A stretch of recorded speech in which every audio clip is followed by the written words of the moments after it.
ہماری ویڈیوز دیکھنے کے لیے ہمارے چینل صراط جنت کو سبسکرائب کریں۔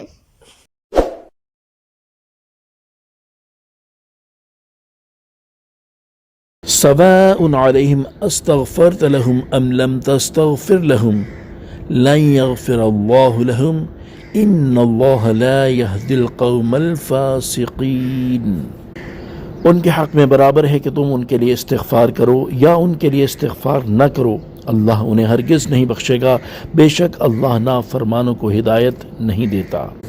تفسیر صراط الجنان یعنی اے حبیب صلی اللہ تعالیٰ علیہ وآلہ وسلم، آپ کا ان کے لیے استغفار کرنا اور نہ کرنا ان کے حق میں برابر ہے، اللہ تعالیٰ انہیں ہرگز نہیں بخشے گا کیونکہ وہ نفاق میں راسخ اور پختہ ہو چکے ہیں۔ بے شک اللہ تعالیٰ ان لوگوں کو ہدایت نہیں دیتا جو اس کے علم میں نافرمان ہیں۔ یہ ارشاد اسی وقت تھا جب منافقوں کے لیے دعائے مغفرت کرنا ممنوع نہ تھا، بعد میں اس سے منع فرما دیا گیا، لہذا اب منافقوں اور کافروں کے لیے مغفرت کی دعا کرنا منع ہے، بلکہ کافر کے لیے دعائے مغفرت کرنا کفر ہے۔ هم الذين يقولون لا تنفقوا على من عند رسول الله حتى ينفضوا وَلِلَّهِ خَزَائِنُ السَّمَاوَاتِ وَالْأَرْضِ وَلَكِنَّ الْمُنَافِقِينَ لَا يَفْقَهُونَ۔ وہی ہیں جو کہتے ہیں کہ ان پر خرچ نہ کرو جو رسول اللہ کے پاس ہیں، یہاں تک کہ وہ ادھر ادھر ہو جائیں، حالانکہ آسمانوں اور زمین کے خزانے اللہ ہی کی ملک ہیں،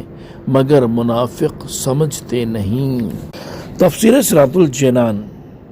یعنی منافقین وہی ہیں جو لوگوں سے کہتے ہیں کہ رسول اللہ صلی اللہ تعالیٰ علیہ وآلہ وسلم کے پاس موجود مہاجر صحابہ کرام رضی اللہ تعالیٰ عنہم پر خرچ نہ کرو تاکہ وہ غریبی سے پریشان ہو کر خود ہی ادھر ادھر ہو جائیں اور آپ صلی اللہ تعالیٰ علیہ وآلہ وسلم کے ساتھ نہ رہیں، حالانکہ آسمانوں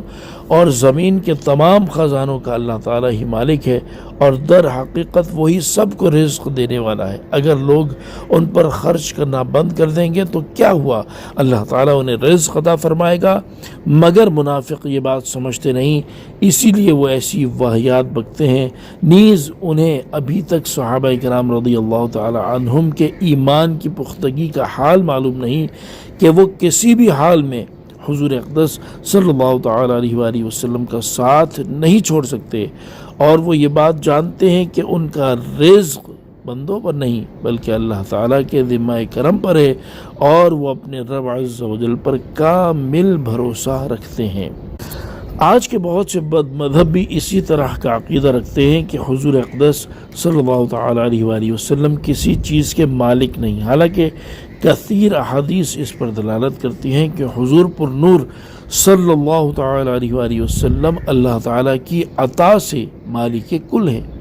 یہاں ان میں سے دو احادیث ملاحظہ ہوں۔ نمبر 1، حضرت معاویہ رضی اللہ تعالیٰ عنہ سے روایت ہے، تاجدار رسالت صلی اللہ تعالیٰ علیہ وآلہ وسلم نے ارشاد فرمایا، میں تقسیم کرنے والا ہوں اور اللہ تعالیٰ عطا فرماتا ہے، بخاری شریف۔ اور نمبر 2، حضرت عقبہ بن عامر رضی اللہ تعالیٰ عنہ سے روایت ہے، رسول کریم صلی اللہ تعالیٰ علیہ وآلہ وسلم نے ارشاد فرمایا، مجھے زمین کے خزانوں کی چابیاں عطا کی گئی ہیں، بخاری شریف۔ صلو علی الحبیب صلی اللہ تعالیٰ علی محمد صلی اللہ تعالیٰ علیہ وآلہ وسلم۔